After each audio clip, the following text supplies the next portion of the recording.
ಸೋರುತ್ತಿದೆ police ಠಾಣೆ. ಆತಂಕದಲ್ಲಿ ಆರಕ್ಷಕರು. ಬ್ಯಾಟರಾಯನಪುರ ಸಂಚಾರ police ಠಾಣೆಯ ದುಸ್ಥಿತಿ ಇದು. ಪೊಲೀಸ್ ಠಾಣೆಗೆ ಟಾರ್ಪಲ್ ಹಾಕಿ ಗೃಹ ಇಲಾಖೆ ತಣ್ಣಗಾಗಿದೆ. 100ಕ್ಕೂ ಹೆಚ್ಚು ಪೊಲೀಸ್ ಸಿಬ್ಬಂದಿಗೆ ಜೀವ ಭಯ ಕಾಡ್ತಾ ಇದೆ. ಹೆಂಚುಗಳು ಕಿತ್ತು ಹೋಗಿವೆ, ಗೋಡೆಗಳು ಬಿರುಕು ಬಿಟ್ಟಿವೆ, ತುಕ್ಕು ಹಿಡಿತಾ ಇವೆ ಫ್ಯಾನ್ಗಳು. ಮಳೆ ಬಂದಾಗ ಪೊಲೀಸ್ ಸಿಬ್ಬಂದಿ ಗೋಳ ಕೇಳೋರೇ ಇಲ್ಲ. ಟ್ರಾಫಿಕ್ ಪೊಲೀಸರಿಗೆ ಹೊರಗೂ ತಲೆ ಬಿಸಿ, ಒಳಗಡೆ ಕೂತ್ಕೊಳ್ಳೋಣ ಅಂದ್ರೆ ಅಲ್ಲೂ ನೆಮ್ಮದಿ ಇಲ್ಲ. ಬೇರೆ ಕಟ್ಟಡಕ್ಕೆ ಠಾಣೆ ವರ್ಗಾವಣೆ ಮಾಡೋದಕ್ಕೆ ಗೃಹ ಇಲಾಖೆ ಹಿಂದೇಟ ಹಾಕ್ತಾ ಇದೆ. ಏಷ್ಯಾನೆಟ್ ಸುವರ್ಣ ನ್ಯೂಸ್ನ ರಿಯಾಲಿಟಿ ಚೆಕ್ನಲ್ಲಿ ಎಲ್ಲವೂ ಬಟಾ ಬಯಲಾಗಿದೆ. ಇದು ಪೊಲೀಸ್ ಠಾಣೆ, ನೀವು ನೋಡ್ತಾ ಇದ್ದೀರಲ್ಲ, ಇದು ಪೊಲೀಸ್ ಠಾಣೆ ಸೋರ್ತಾ ಇದೆ. ಟಾರ್ಪಲ್ ಹಾಕಿ ಬಿಟ್ಟಿದ್ದಾರೆ.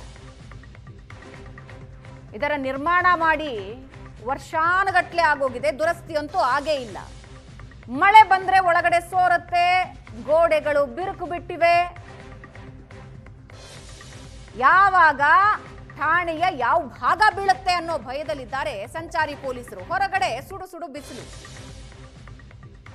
ಒಳಗೆ ಕೂತ್ಕೊಳ್ಳೋಣ ಅಂದ್ರೆ ಛಾವಣಿ ತಲೆ ಮೇಲೆ ಬಿದ್ರೆ, ಗೋಡೆ ಬಿದ್ರೆ ಅನ್ನೋ ಟೆನ್ಷನ್.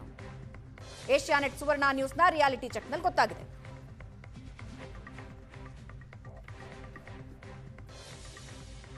ರಾಜ್ಯದಲ್ಲಿರುವ ಕಾಂಗ್ರೆಸ್ ಸರ್ಕಾರ ಭಾಗ್ಯಗಳನ್ನೇ ಜಾರಿ ಮಾಡುತ್ತಾ ಒಂದು ಅಧಿಕಾರಕ್ಕೆ ಬಂದಿರುವಂಥ ಕಾಂಗ್ರೆಸ್ ಸರ್ಕಾರ ಏನಿದೆ, ಈ ಕಾಂಗ್ರೆಸ್ ಸರ್ಕಾರದ ಅವಧಿಯಲ್ಲಿರುವಂಥ ಏನು ಪೊಲೀಸ್ ಸ್ಟೇಷನ್ಗಳ ಒಂದು ನಿಮಗೆ ಚಿತ್ರಣವನ್ನು ತೋರಿಸ್ತಾ ಹೋಗ್ತೀನಿ. ಇದು ಕಾಂಗ್ರೆಸ್ ಸರ್ಕಾರ ನೀಡಿರುವಂತಹ ಏನು ಪೊಲೀಸ್ ಸ್ಟೇಷನ್ಗೆ ಟಾರ್ಪಲ್ ಭಾಗ್ಯವನ್ನು ನೀಡಿರುವಂತಹ ಒಂದು ವಿಚಿತ್ರ ಒಂದು ಸನ್ನಿವೇಶನ ನೀವು ಇಲ್ಲಿ ನೋಡ್ಬೋದು. ನಾವಿವಾಗ ಸದ್ಯ ಬ್ಯಾಟರಾಯನಪುರ ಸಂಚಾರಿ ಪೊಲೀಸ್ ಸ್ಟೇಷನ್ ಏನಿದೆ ಅಲ್ಲಿರುವಂಥದ್ದು. ಈ ಪೊಲೀಸ್ ಸ್ಟೇಷನ್ನ ಮೇಲ್ಗಡೆ ಒಂದು ಹಂಚು ಇರುವಂಥ ಒಂದು ನೋಡ್ತಾ ಇದ್ದೀರಿ ಈಗ ವಿಜುವಲ್ನಲ್ಲಿ ತೋರಿಸ್ತಾ ಹೋಗ್ತೀವಿ. ಸಂಪೂರ್ಣವಾಗಿ ಒಂದು ಸ್ಟೇಷನ್ನಲ್ಲಿರುವಂಥ ಹಂಚುಗಳು ಕಿತ್ತು ಕೆಳಗಡೆ ಬಿದ್ದು ಎಲ್ಲ ಒಂಥರ ಮಳೆ ಬಂದುಬಿಟ್ರೆ ಸಾಕು ನಿಮಗೆ ಒಂದು ರೀತಿ ಸೋರ್ತಾ ಇರುತ್ತೆ. ಮಳೆ ಬಂದರೆ ಸಾಕು ಇಲ್ಲೆಲ್ಲ ಸ್ಟೇಷನಲ್ಲೆಲ್ಲ ಫೈಲ್ಗಳಾಗಲಿ ಎಲ್ಲವನ್ನು ರಕ್ಷಿಸ್ಕೊಳ್ಳೋದೇ ಇಲ್ಲಿಯ ಪೊಲೀಸರು ಒಂದು ಕೆಲಸ ಆಗಿರುವಂಥದ್ದು. ನಾವು ಇವಾಗ ನಿಮ್ಗೆ ವಿಜುವಲಲ್ಲಿ ತೋರಿಸ್ತಾ ಹೋಗ್ತೀನಿ. ಬೇಕಾದ್ರೆ ನಿಮಗೆ ಅಲ್ಲಿ ನೋಡ್ಬೋದು, ಏನು ಇಲ್ಲಿ ಮೇಲ್ಗಡೆ ನೋಡ್ಬೋದು ನೀವು, ಅಲ್ಲಿ ಪೂರ್ತಿ ಸಂಪೂರ್ಣವಾಗಿ ಅಲ್ಲಿ ನೋಡಿ ಏನು ಟಾರ್ಪಲ್ ಕಾಣಿಸ್ತಾ ಇದೆ, ಅದ್ರ ಕೆಳಗಡೆ ಒಂದು ಫುಲ್ಲು ಹಂಚುಗಳೇ ಇಲ್ಲ. ಇಲ್ಲೆಲ್ಲ ಹಿಂಗೆಲ್ಲ ಅದು ಬಿಟ್ಟರೆ ಈ ಪೊಲೀಸ್ ಸ್ಟೇಷನ್ ಒಳಗಡೆನೇ ಇಷ್ಟೆಲ್ಲ ಒಂದು ಅವ್ಯವಸ್ಥೆ ಇರುವಂಥದ್ದು. ಇದು ಸರ್ಕಾರ ಇದನ್ನೆಲ್ಲ ಗಮನಿಸಬೇಕಾಗುತ್ತೆ. ಅದೇ ರೀತಿ ನಾವು ಈಗ ಇಲ್ಲಿ ಈ ಕಡೆ ನಿಮಗೆ ಇನ್ನೂ ಒಳಗಡೆ ತೋರಿಸ್ತಾ ಹೋಗ್ತೀನಿ. ಇಲ್ಲಿ ಮಳೆ ಬಂದಾಗ ಗೋಡೆಗಳಿಗೆ ಯಾವೆಲ್ಲ ರೀತಿಯ ಒಂದು ಹಾನಿಯಾಗಿರುವಂಥದ್ದನ್ನು ಕೂಡ ನೀವು ವಿಜುವಲಲ್ಲಿ ತೋರಿಸ್ತಾ ಹೋಗ್ತೀನಿ. ಇದೇನಿದೆ ಈಗ ಸಂಚಾರಿ ಠಾಣೆ ಒಳಗಡೆ ಒಂದು ಭಾಗ ಇದಾಗಿರುವಂಥದ್ದು. ಇಲ್ಲಿ ಒಂದು ಗಣಯಂತ್ರ ವಿಭಾಗ ಇದೆ. ಈ ಗಣಯಂತ್ರದ ವಿಭಾಗದ ಮೇಲ್ಗಡೆ ನೀವು ಏನಲ್ಲಿ ಕಲೆಗಳನ್ನು ನೋಡ್ತಾ ಇದ್ದೀರಿ.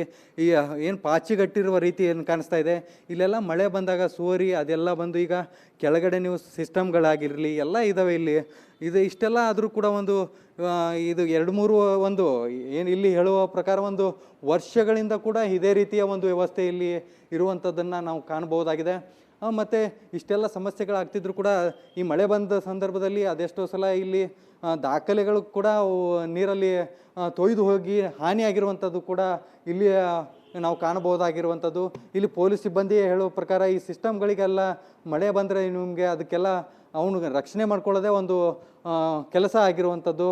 ನಾವು ಇಷ್ಟೆಲ್ಲ ಸಮಸ್ಯೆಗಳನ್ನು ಇದ್ದರೂ ಕೂಡ ಯಾಕೆ ಗೃಹ ಇಲಾಖೆ ಈ ಕಡೆ ಒಂದು ಗಮನ ಹರಿಸಿಲ್ಲ ಅನ್ನುವಂಥ ಪ್ರಶ್ನೆ ಎದುರಾಗ್ತಾ ಇರುವಂಥದ್ದು. ಕ್ಯಾಮ್ರಾ ಪರ್ಸನ್ ನಾಗರಾಜ್ ಜೊತೆ ಪ್ರವೀಣ್ ಜಮಖಂಡಿ, ಏಷ್ಯಾನೆಟ್ ಸುವರ್ಣ ನ್ಯೂಸ್, ಬೆಂಗಳೂರು.